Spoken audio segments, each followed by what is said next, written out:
प्रसन्न हो गए और भगवान शंकर दर्शन करने के बाद अपने धाम पर लौट जाते हैं। तेरी मंद मंद मुस्कनियां पे और जाकी मंद मंद मुस्कनियां पे बलिहार सांवरे बलिहार सांवरे। तेरी मंद मंद मुस्कनियां पे तेरी मंद मंद मुस्कनियां पे बलिहार सांवरे बलिहार सांवरे।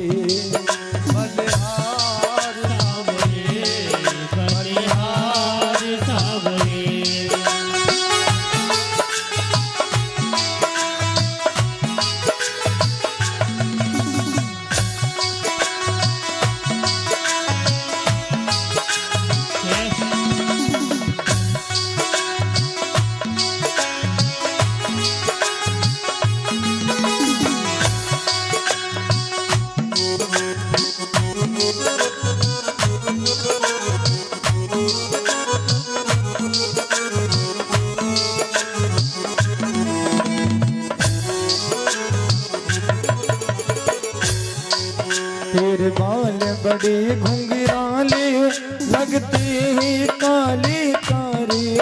तेरे बाल बड़े घुंघराले लगते हैं काले काले। तेरे बाल बड़े घुंघराले बादल सो कारे कारे। तेरे बाल बड़े घुंघराले लगते हैं काले काले। तेरे कानों की लटकनियां पे तेरे कानों की लटकनियां पे बलिहार सांवरे बलिहार सांवरे बलिहार सांवरे बलिहार सांवरे।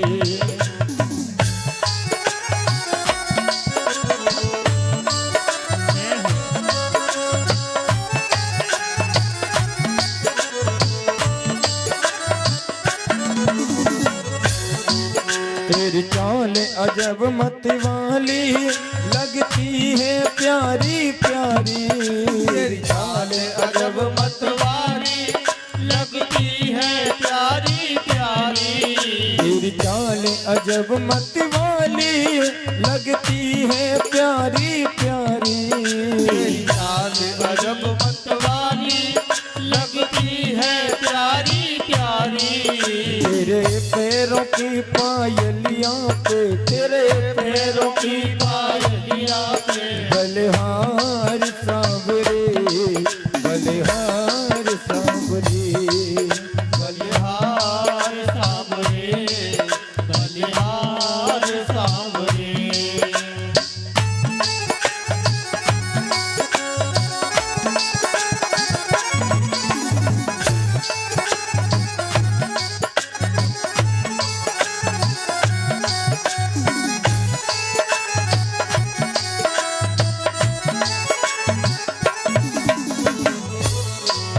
तेरे नैन बड़ी कजरारे लगते हैं प्यारे प्यारे। नैन बड़े मतवाले लगते हैं प्यारे प्यारे। तेरे नैन बड़ी कजरारे लगते हैं कारे कारे। तेरे नैन बड़े मतवाले लगते हैं प्यारे प्यारे। तेरी मधुर मधुर मुस्कनियां पे तेरी मधुर मधुर मुस्कनियां पे बलिहार सांवरे बलिहार सांवरे बलिहार सांवरे बलिहार सांवरे। तेरी मधुर मधुर मुस्कनियां पे तेरी मधुर मधुर मुस्कनियां पे तेरी मधुर मधुर मुस्कनियां पे तेरी मधुर मधुर मुस्कनियां पे बलिहार सांवरे बलिहार सांवरे।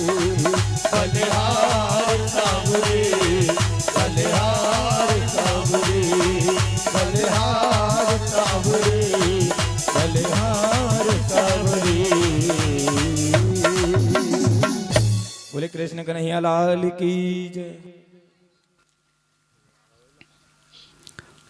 श्री राधे। देखिए, जो नंद बाबा थे उनके घर में 9 लाख गाय हुआ करती थी। तो कंस ने उनके ऊपर टैक्स लगाया हुआ था। प्रतिवर्ष कंस को टैक्स देते थे। आज नंद बाबा ने सोचा कि 1 साल होने को आ गई है और वृद्धावस्था में मेरे घर में लाला का जन्म भी हुआ है, तो कंस को मैं जाकर के ये सब समाचार भी सुना दूंगा और टैक्स भी दे आऊंगा। तो नंद बाबा कंस को कर देने के लिए मथुरा आए। वे कंस की राज्यसभा में आए और उन्होंने कंस को कर चुकाया और कंस को बताया, महाराज इस ढलती उम्र में मेरे घर पुत्र रतन की प्राप्ति हुई है, इसलिए पिछली साल से और ज्यादा कर लेकर के आया हूं आपके पास।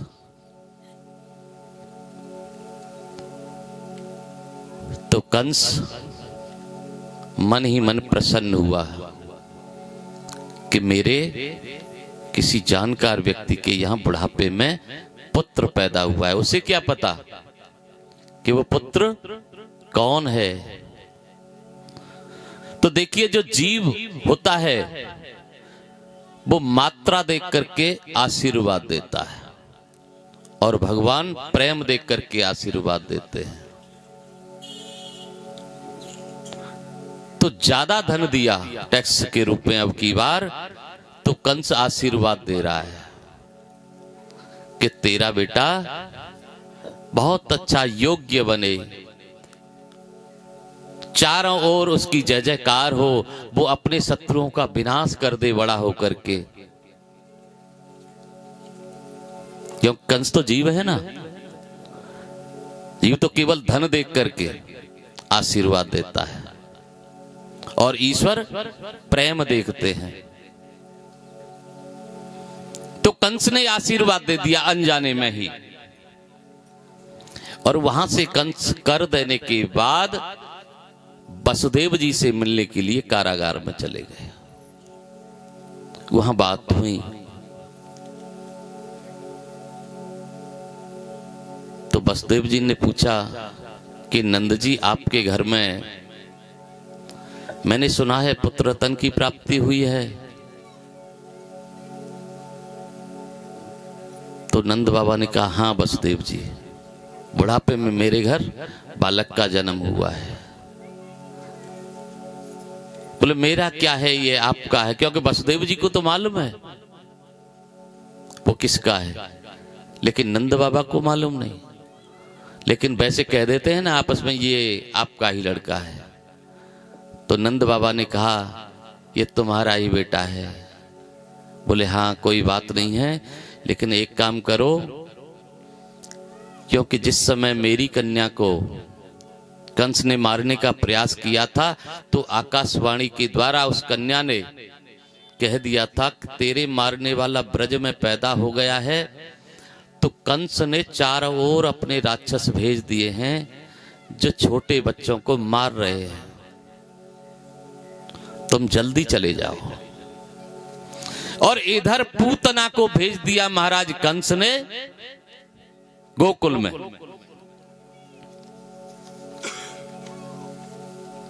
पूतना चतुर्दशी के दिन आई।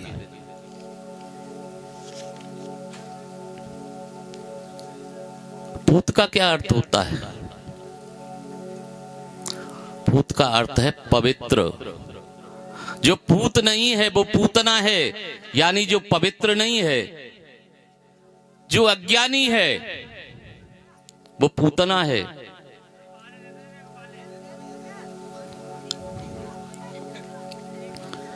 और पवित्र क्या है?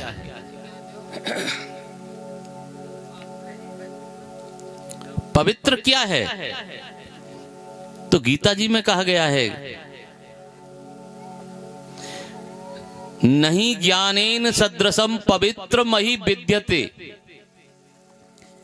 यानी इस संसार में ज्ञान के सिवाय पवित्र करता और कुछ नहीं है। ज्ञान सा पवित्र कुछ भी नहीं है।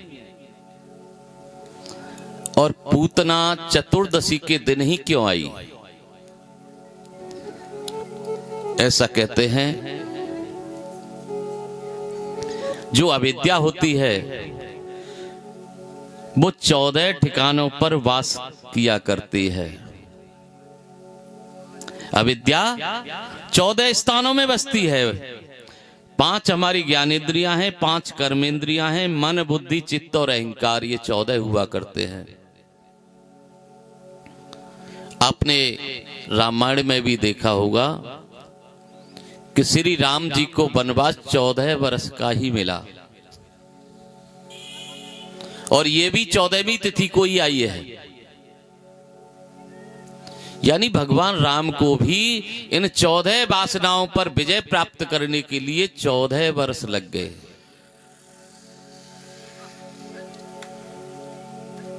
चौदह वर्ष तपस्या करनी पड़ी राम जी को, तब जाकर के रावण रूपी अविद्या को मारा उन्होंने। तो आज पूतना सज धज करके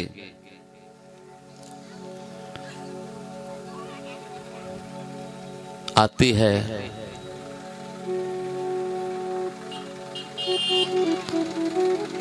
यशोदा मैया के महल में प्रवेश करती है।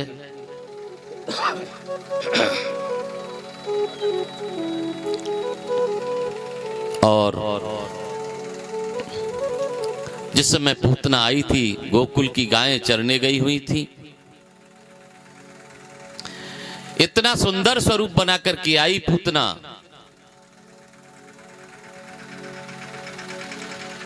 कि मैया यशोदा ने सोचा कि मेरे घर तो प्रतिदिन कोई न कोई लाला को देखने के लिए आ रही हैं, तो हो सकता है ये भी किसी आसपास के किसी गांव की कोई गोपी होगी। मैया यशोदा ने उन्हें रोका नहीं, और पूतना सीधे जिस पालने में कन्हैया सो रहे थे वहां पहुंच गई। और जैसे ही पूतना ने भगवान कृष्ण को उठाया गोदी में, तो भगवान कृष्ण ने अपनी आंखें बंद कर ली। तो यहां पर कुछ संत कहते हैं कि भगवान ने पूतना को देखते ही अपनी आंखें बंद क्यों कर ली थी। तो एक संत ने कहा, भगवान कृष्ण पूतना को देख करके ये सोच रहे हैं कि मैंने तो सोचा था कि गोकुल के लोग, गोप और गोपियां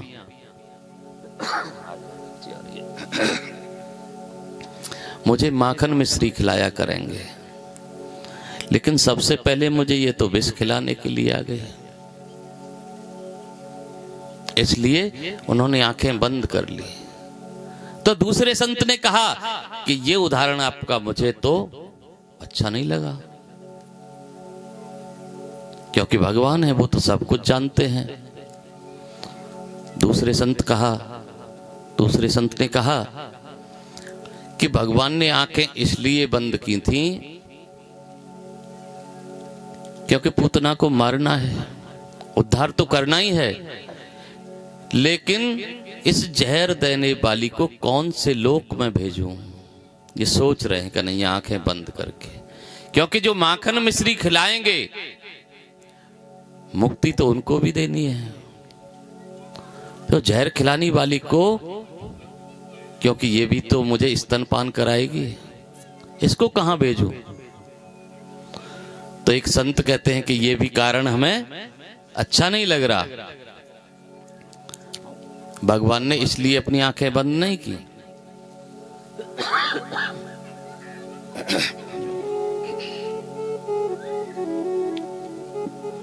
संत कहते हैं भगवान ने इसलिए अपनी आंखें बंद की, यदि नजर से नजर मिल गई तो पूतना को को ज्ञान हो जाएगा कि ये बालक नहीं, ये भगवान है, और ये मुझे जहर देना नहीं चाहेगी फिर। इसलिए भगवान ने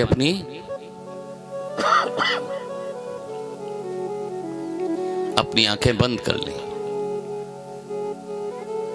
तो एक संत कहते हैं ये बात भी मुझे अच्छी नहीं लगी। क्या दुर्योधन से एक भी बार भगवान की नजर नहीं मिली थी क्या?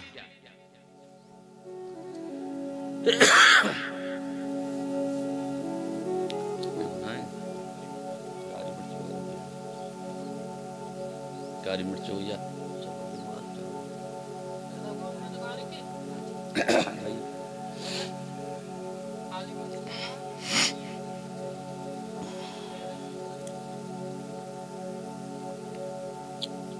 अरे यार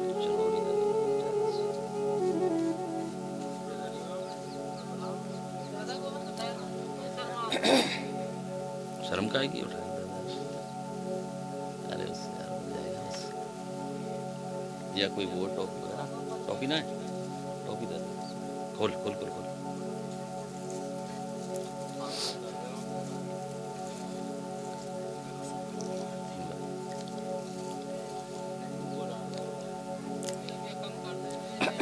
गिरम डाल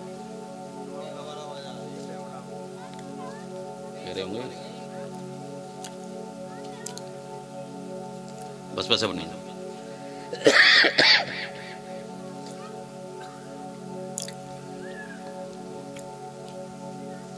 तो संत कहते हैं कि दुर्योधन से एक भी बार नजर नहीं मिली क्या भगवान कृष्ण की? उनको ज्ञान क्यों नहीं हुआ? यदि नजर से नजर मिलने से ज्ञान होता हो तो दुर्योधन को ज्ञान क्यों नहीं हुआ कि ये तो भगवान कृष्ण है, सब कुछ तहस नहस करवा देंगे हमारा।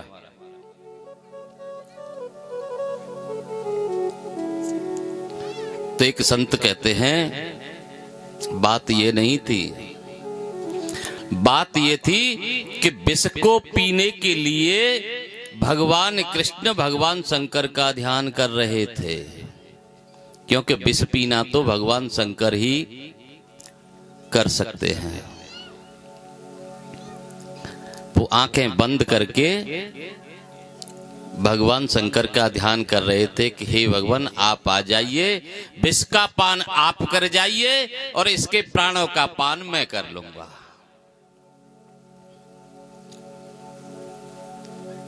तो एक संत कहते हैं ये भी मुझे सही नहीं लगा दृष्टांत आपका। दूसरे संत कहते हैं कि देखिए भगवान बालकृष्ण की आंखों में, दोनों आंखों में सूर्य और चंद्र का निवास था। भगवान मन में सोच रहे थे कि इसे कौन सी गति दूं, लेकिन